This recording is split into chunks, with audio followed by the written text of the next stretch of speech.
You say potato, I say forrid. Who owns the English language? A couple of months ago in art class, I leant over to tell a friend she had a smudge of paint on her forehead. I wish I hadn't. She gave me a funny look and said, "On my what?" "Forrid," I said. "Oh, you mean forehead," she said, and smirked. She's English, and while I was born in London, one of my parents is an Indian Singaporean and the other is a Flemish Belgian, so I was a little self-conscious. But was I wrong? Didn't forrid rhyme with horrid in that old nursery rhyme? You know, there was a little girl who had a little curl right in the middle of her forehead. When she was good, she was very, very good, but when she was bad, she was horrid. Now, I, like everyone else, when in doubt, Google. But online dictionaries proved to be very little help. Cambridge said forrid, Macmillan said both, and Collins said forehead. Helplessly, I wandered into scores and scores of English pronunciation websites, and I kept on coming up with the same man, King George I, who apparently had a huge impact on the English language. Legend has it that the German Hanoverian king could not pronounce the TH sound, th, and so called the river in London the Thames. Since no one dared correct him, the name has stuck to this day. Now, whether this is true or not, Germanic languages have certainly had a huge impact on English way before King George I's time.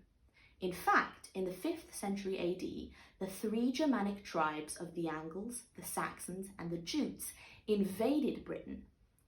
At the time, a common Celtic was spoken in Britain, but the Germanic tribes were more powerful and pushed the Celtic speakers to Wales, Scotland, and Ireland.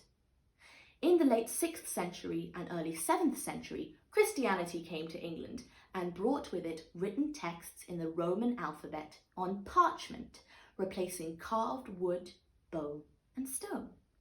And in the year 850, Vikings invaded England and brought with them so many words that we actually still use today, such as belt, butter, chalk, and fork.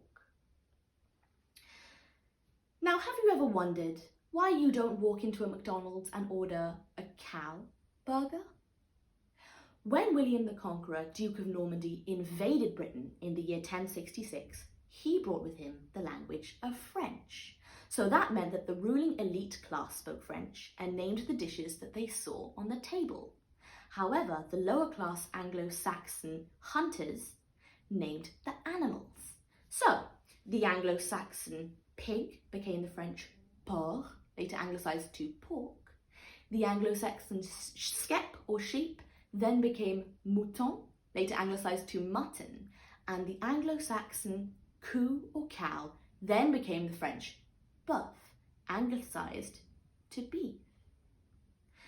In the Renaissance, it became very popular to mix in Latin and Greek words along with everyday English. And Shakespeare further enriched the language by inventing over 2,000 words and phrases. Now, thanks to the rise of the British Empire and the Industrial Revolution from 1760 to 1840, new words began to emerge from all over the world.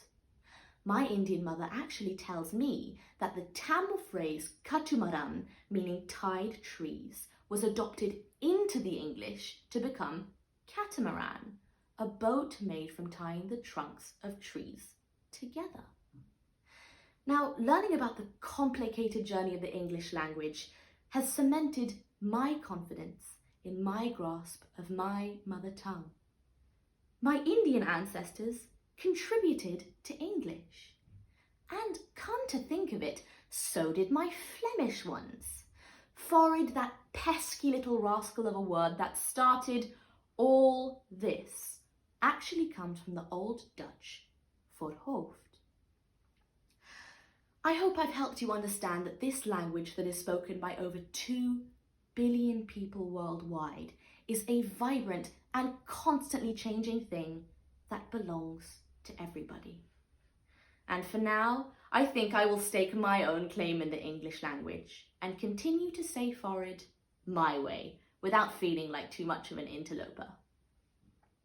Incidentally, the word interloper actually comes from the Old Dutch loper, meaning to walk and run, but I promise that is the last example I will share with you today.